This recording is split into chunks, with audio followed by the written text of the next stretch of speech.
I just graduated. I was barely 17 years old and decided that I needed to do something different than what was going on there in West Texas. I was from a small town just south of here, Lubbock, and there was really nothing going on there if you weren't a rancher or a farmer or part of the oil industry. Really couldn't find a job. So I joined the military and see what the world had to offer.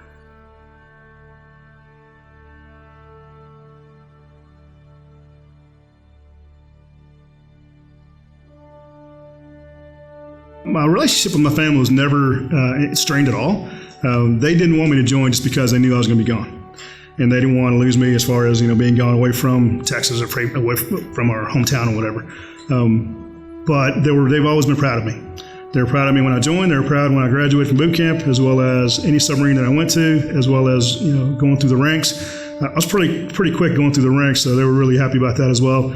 And of course, they're, ecstatic whenever I was retiring because it was time to come home. So even though I came home, for leave and vacation, those kind of things, it wasn't like I was back home yet. So they're pretty happy about that as well.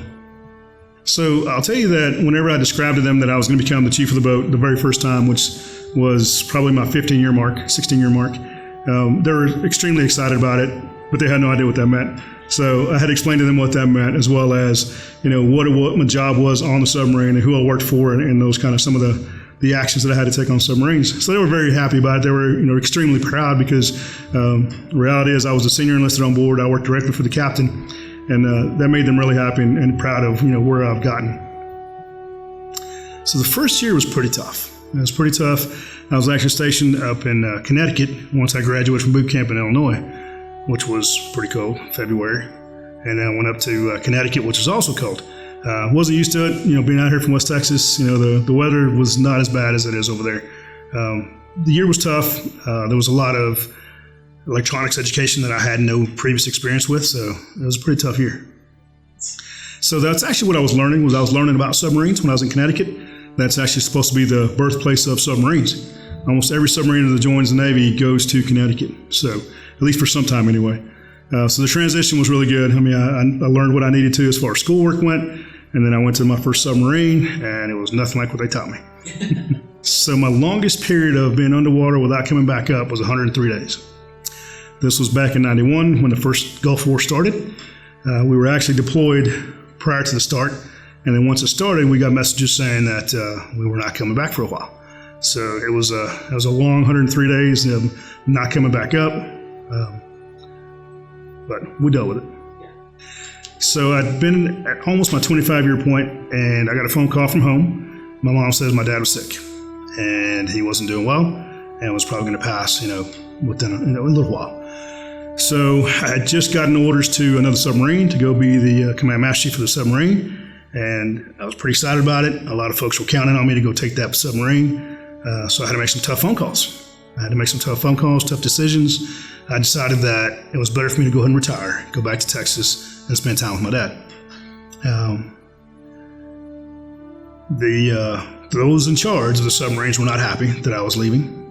They wanted me to stay and go take this submarine because it was going to do some pretty special things, and they knew that I was the right guy for it.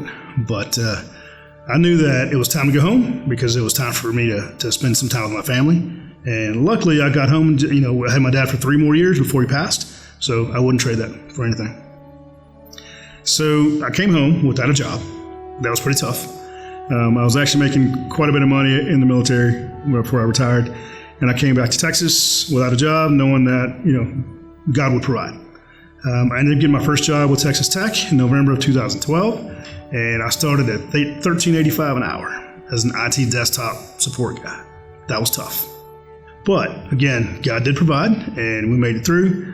Within 9 months, I was being promoted to supervisor, and then next year and a half, I was promoted to assistant director. So things went well. So I actually know the MVP office really well. I have a pretty good connection over there. I deal with them directly, and I dealt with them while I was still with Texas Tech initially. So my experience with them has been tremendous. They've been really helpful, as well as they reach out to the veterans organizations as well as the veteran students to help them out in any way they can. So I've been pretty pleased with them.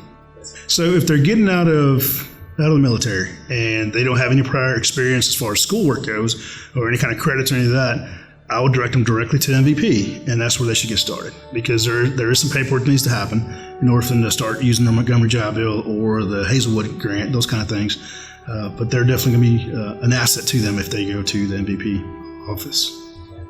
Whether it's bringing in other veterans to work for me in our positions with IT, or bringing in student assistants that may even be interested in the military, the biggest thing that I teach them is that wherever they want to go, it is possible from here.